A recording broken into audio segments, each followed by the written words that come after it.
Ya, dulu saya jaga di sana, jadi kalau ada orang nyebrang gitu kan ngasih, terus nanti saya store. Nah, saya dikasih upah sama pemilik perahu di sana. Kemudian ngumpulin kardus, kita kiloin, besi-besi gitu di jalanan kita kiloin, uangnya dikasih buat jajan sama buat ibu nambah-nambah.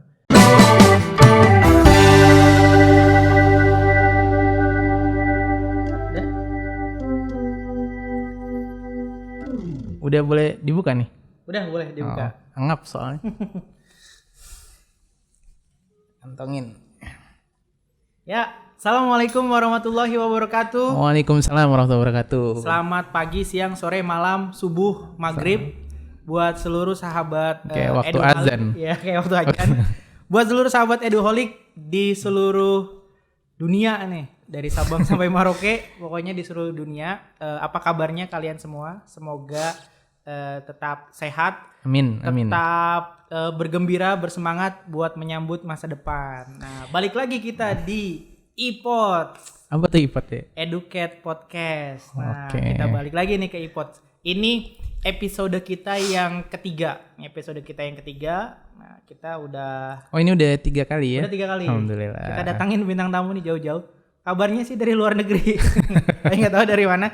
Nanti sama bintang tamunya atau sama tamu kita pada hari ini nih, pada episode ini nanti memperkenalkan diri dengan seksama. Untuk itu saya bersama Kak Davi pada siang hari ini kita mulai saja nih podcast episode ketiga bersama Kak Buana.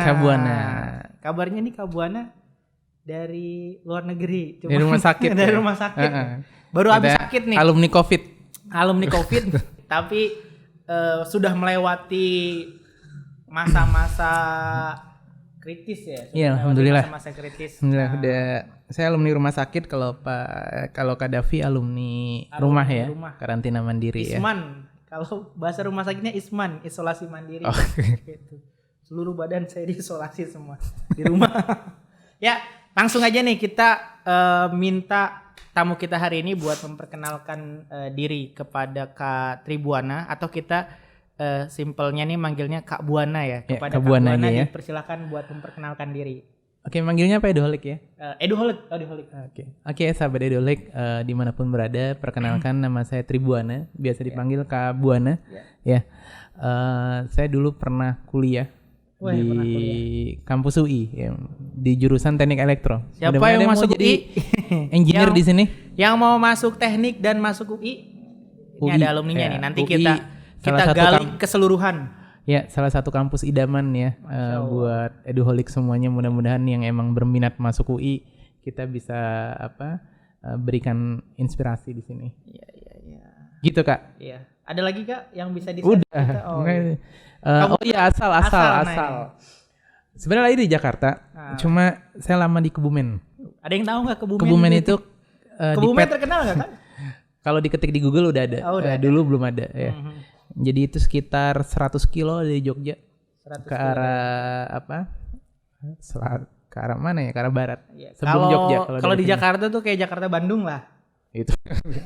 Oh, jaraknya Kebumen ke Jogja. Enggak, lebih dekat Kebumen. Kebumen cuma 120 kilo. Ya. Gitu. Ada yang tahu nggak Kebumen? Oh, nggak ada yang tahu nih ya Kebumen. Kebumen terkenalnya apa ya? Yang paling dikenal di Kebumen apa, Kak? Ada mungkin Gombong kali ya. Gombong tuh Mendoan.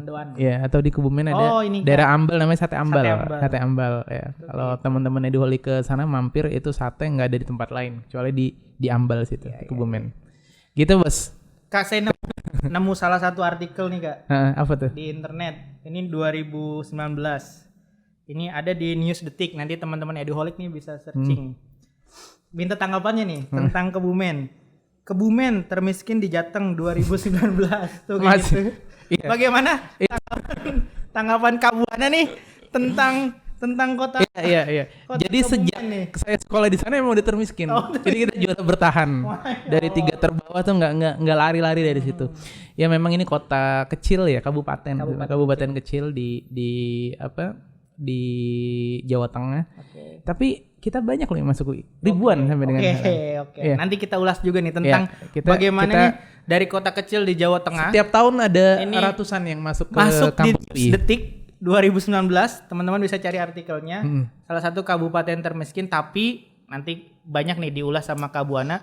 Banyak juga anak-anak dari Kebumen atau siswa-siswi dari Kebumen berhasil di di kampus UI. Apalagi kalau teman-teman di kota-kota besar ya pastinya. Betul. Tapi ada pengalaman menarik nggak sih Kak? Berarti sekolah banyak di Kebumen kan? Awalnya Jakarta kan dulu. Jakarta. Ya qadarullah saya tuh yatim sejak kecil. Ya Allah. Jadi yatim sejak kecil.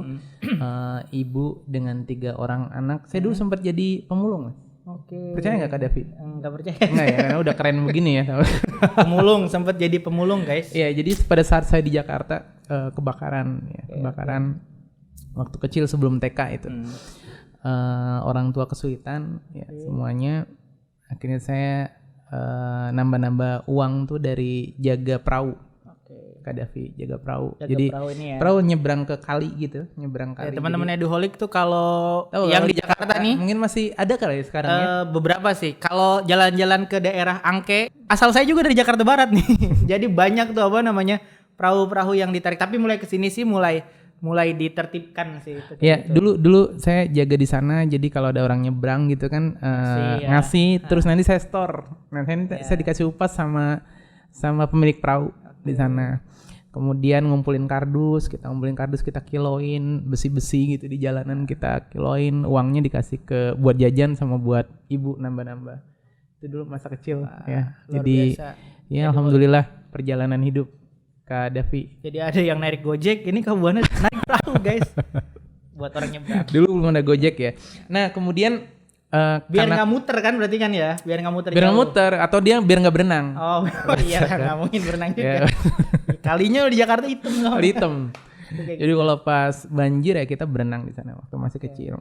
Nah karena kondisi ekonomi juga nggak kuat ya ibu akhirnya pindah ke Kebumen SD. Berarti Kebumen kota asal orang tua berarti. Orang tua, nenek di sana, nenek di Kebumen.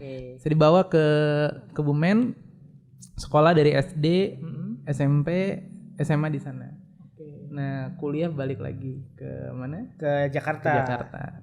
Nah, nggak pinter-pinter amat sebenarnya untuk apa? Jadi ada satu cerita Kak Davi dulu sebelum masuk UI. Jadi sebenarnya awalnya tuh pingin masuk ke teknik intinya sih. Ya. Masuk ke teknik. Iya, jadi jurusannya fokus ke jurusan. Kemudian teman-teman saya tuh banyak ke wilayah timur gitu, ke Jogja atau mungkin ke Purwokerto deket-deket gitu ya. Nah, karena nyari alternatif kuliah yang dekat mungkin. Dekat dan murah. Okay. Dekat dan murah.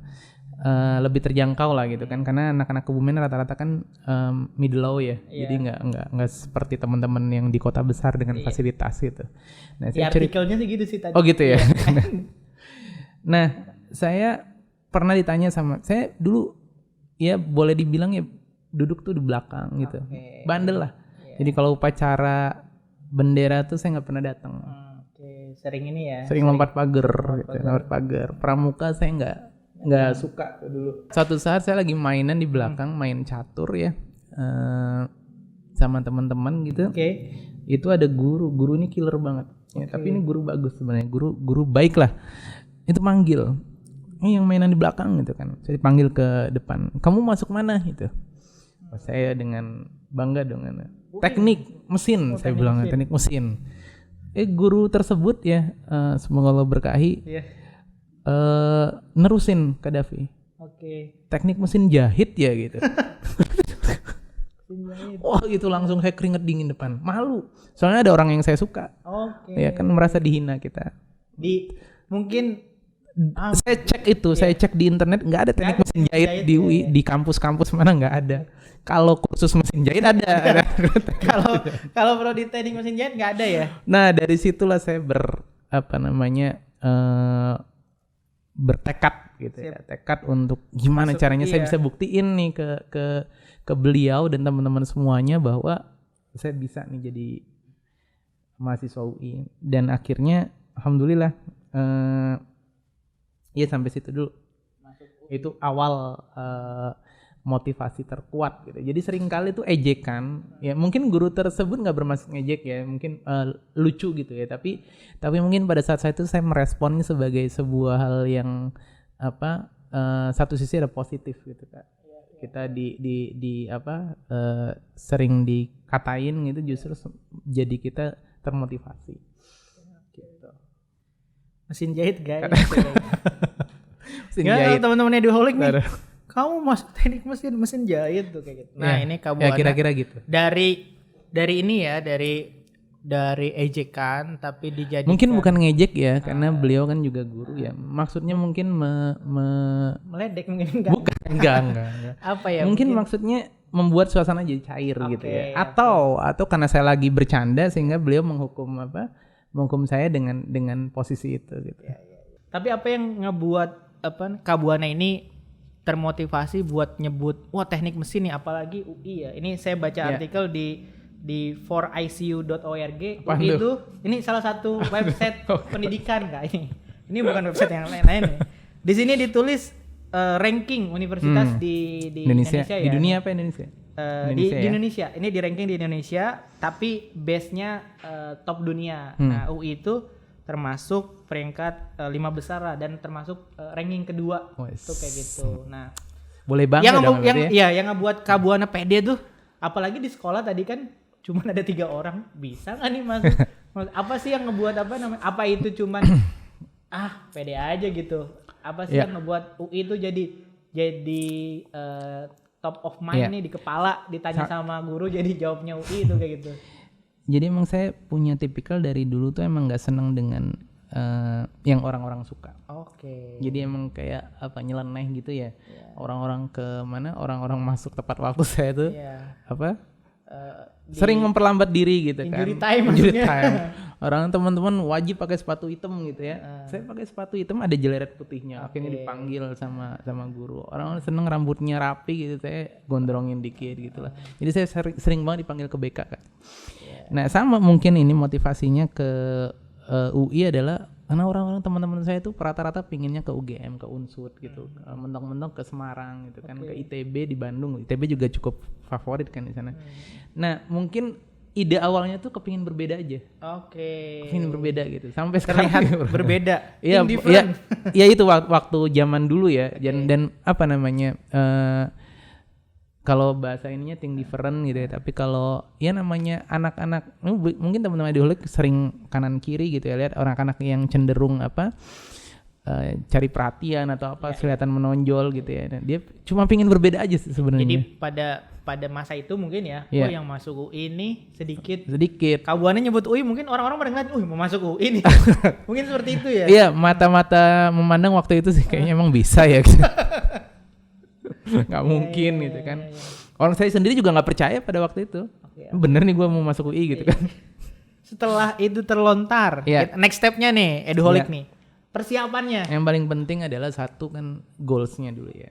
Goalsnya dapat, kemudian ada energi ke sana. Nah energi ke sana itu kita aktualisasikan dalam aksi. Jadi saya dulu belajar. Belajar juga. Emang dipikir nggak belajar. Saya bangun Kak Davi. Sejak kejadian itu tuh saya bangun sebelum subuh tuh saya belajar. Di sekolah ya, kalau di sekolah saya emang jarang merhatiin guru. Tapi di rumah saya belajar, pulang sekolah saya belajar. Saya belajar sambil jualan juga waktu itu, jagain toko ibu. Malam saya belajar. 3 kali sehari belajar. Kayak minum obat. 3 hari sekali. 3 kali sehari. 3 kali sehari. Sehari 3 kali buat masuk prepare ya, buat prepare. Karena udah nyebut nih, kadung nyebut. Karena udah kadung nyebut. Teknik kadung malu lagi gitu kan. Dan dulu saya masih ini aja passing grade ya. Jadi gini, bukan masalah kita minat dulu tuh saya tuh. Mana yang grade-nya tinggi gua kejar itu. Jadi dulu nggak ada pikiran, kan grade tertinggi kedokteran, tapi emang nggak ada pikiran ke sana. Emang pingin kan cowok gitu ya masuknya ke teknik. Saya cari teknik yang emang grade-nya tinggi tuh. Elektro, ternyata mesin di bawahnya elektro. Akhirnya saya berubah pilihan. Dari teknik mesin ke elektro. Karena menurut saya waktu itu lebih tinggi. Wah bonafit nih, kalau dilihat cewek kan seneng gitu dulu ya. Oh, waktu nyebut itu teknik pokoknya. Teknik pokoknya keren gitu kan dalam kacamata. Mesin, UI keren. Mesin jahit. Nah, mesin jahit. Tapi pada akhirnya berubah nih jadi teknik elektro. Karena ternyata mesin secara grade persaingan ada di bawah elektro. Oke, berarti teknik elektro lebih tinggi. Eduholic itu persaingannya. Passing grade-nya lebih tinggi. Lebih tinggi gitu. lah kalau. Jadi Kak Buana pilih teknik elektro ya karena itu keren-kerenan kan aja. Passing grade-nya lebih tinggi. Bukan mungkin karena kesetrum habis kesetrum teknik elektro nih enggak kayak gitu ya. Enggak pernah tes bakat minat boro-boro dulu tuh ya. Ya pokoknya memang lebih kepada gengsi ya dulu. Ya? Zaman emang belum ngerti tentang banyak hal ya. Nah, tapi kenapa? Udah habis ya? Oh, loh. Tapi poinnya adalah aksi. Oke, dan itu emang jadi nggak mungkin kita dapetin makan siang gratis ya. Betul. Artinya gini, adik-adik semuanya butuh usaha ya. Butuh usaha, butuh ikhtiar lah. Butuh ikhtiar. Kalau saya alhamdulillah muslim gitu ya. Ya tahajudnya duha dulu, dari tadinya bandel gitu akhirnya kaget itu teman-teman. Duha biasanya kan langsung ke mana? Kantin kan gitu. Wih, sholat bro. Bukan bro sih kalau bahasa Kebumen tuh. Apa ya? Koe sholat gitu kan. Koe itu apa? Lu gitu kan. Lu. Tumben gitu kan, tumben. Wow, saya itu awal-awal kamu sholat tuh digituin. Ya karena Allah ya Tuhan. Karena enggak pernah kan enggak pernah masuk situ. Iya. Biasanya sholat duhur biasanya. Saya sholat duhur nih ya. Orang-orang sholat duhur saya ke kantin. Begitu udah masuk jam pelajaran saya baru izin ke toilet nih, saya sholat duhur tuh dulu ya, jangan ditiru. Iya, jelek. Siap. Gitu kan. Tapi boleh minum nih? Oh boleh silakan. Bismillah. Udah minum mas? Udah. Apa lagi? Berarti prepare tuh semua persiapan belajar. Saya prepare 2 tempat kan. Satu saya sebelum ujian nasional saya full di Kebumen. Oke. Nah, abis ujian nasional kan ada libur dulu tuh libur. Dulu masih namanya sekarang apa UTBK ya? UTBK. Saya ada waktu 1,5 bulan dari ujian nasional ke UTBK waktu dulu. Saya ke Jakarta, ke Davi. Saya ke Jakarta. Ngekos, belajar tuh full belajar. Tujuannya biar nggak terganggu banyak hal. Kalau program-program kayak sekarang camp gitu ya. Camp. Kalau dulu emang ke Jakarta kemudian ngekos udah belajar, kerjanya makan, belajar, nonton gitu. Iya. Kita dapat info nih Kak Buana dulu juga setelah lulus UI itu aktif di ini juga ya di Perhimak UI ya. Oh itu sebelum lulus malah. Justru sebelum lulus. Jadi pertama kali saya diterima di UI itu guru-guru kaget. Wes gitu kan. Diterima di UI gitu kan. Terus jadi saya jadi kayak kayak kebanggaan. Iya. Ya, jadi from minus to hero gitu ya. Jadi minus, saya jadi kebanggaan. Bukan zero lagi, minus. Nah, saya pulang ke sekolah itu disalamin sama banyak. Ini nanti juga dapetin kalian ya kalau masuk kampusnya. Ya. Salamin, kemudian saya diminta ngisi. Oke. Kok ngasih motivasi ke adik-adik ya. Iya, saya ceritain lah mesin jahit kan. Adik-adik ya. Jadi saya ceritain. Nah, dari situ. Tapi manjat pagar sekolah diceritain. Ceritain. Oh, cerita juga. Manjat pagar. Saya macam-macam lah. Yang nggak boleh buka aib ya. Iya. Jadi akhirnya banyak yang termotivasi. Oke. Awalnya satu sekolah di SMA itu. Saya akhirnya bilang gini, udah teman-teman yang mau masuk UI datang ke Jakarta setelah UN. Itu masih kuliah? Masih kuliah semester kedua berarti kan, mau ketiga ya, berarti kan masih liburan. 13 orang, saya bilang ke teman-teman saya di asrama UI, kan mereka pada pulang kampung. Nah saya inepin mereka di situ. Tapi nggak izin sama nggak izin sama pengurus asrama. Akhirnya mereka ngapain di situ? Karena tujuan saya kan baik, saya nggak niat profit. Bener-bener ngajarin, saya ajarin mereka siang malam, saya ajarin mereka semuanya. Alhamdulillah 100% diterima di UI, 100% tuh dari 13 orang itu Kak Davi. Nah tapi yang ada cerita menarik nih, itu mereka diajarinya sama siapa? Sama saya. Kak Buana. Oh sama Kak Buana. Sama saya dong. Ditutorin langsung ya, diajarin langsung ya? Matematika, fisika saya bisa semuanya, kimia kecuali biologi saya minta tolong teman saya. Kalau IPS saya minta tolong teman-teman asrama yang emang nih. Tapi Itu 13-13-nya lulus. Lulus 100%. Masuk UI. Masuk UI. Mereka sama masuk STIS. UI apa emang jadi mahasiswa UI? Kan Masuk. masuk UI doang, ntar masuk UI doang lagi. Masuk UI mereka Diterima. 13. Oh, diterima. Oke. Takutnya 13-13-nya lulus. Masuk UI. Nah, yang menarik gini Kak Davi, pada saat besoknya mau ujian, Oke. ternyata ketahuan Oh, sama pemilik asrama, pengurus asrama. Pengurus asrama. Saya dipanggil. Karena kan tanpa izin ya dia. Karena nggak penghuni gelap tetap, namanya PGT. Jadi penghuni gelap tetap gitu ya. Ya Jadi Allah. karena nggak bayar kan Penghuni gitu. gelap. Ya pikir saya nggak ngerugin apa-apa, soalnya kan itu kamar teman saya. Teman saya Kosong. lagi liburan, Iya. pulang kampung itu kosong gitu kan. Ya pikiran sederhana lah. Saya disuruh tanda tangan, kalau mengulangi lagi maka akan dikenakan sanksi tegas gitu. Kita pindah tuh malam itu. Malam itu juga Semuanya pindah. besoknya ujian. Iya. Saya pindah, saya cari kos-kosan, kakak senior waktu itu udah numplek tuh belasan orang di situ. Tapi mereka lulus, alhamdulillah. Alhamdulillah. Nah, itu tahun pertama kan. Tahun berikutnya saya bukan cuma di sekolah SMA. Oke. Saya di Kebumen, tapi saya ke banyak sekolah. Banyak Saya sekolah. datengin 10 lebih lah. Hmm. Ada di pantai saya datengin, di gunung saya datengin untuk ngasih semangat.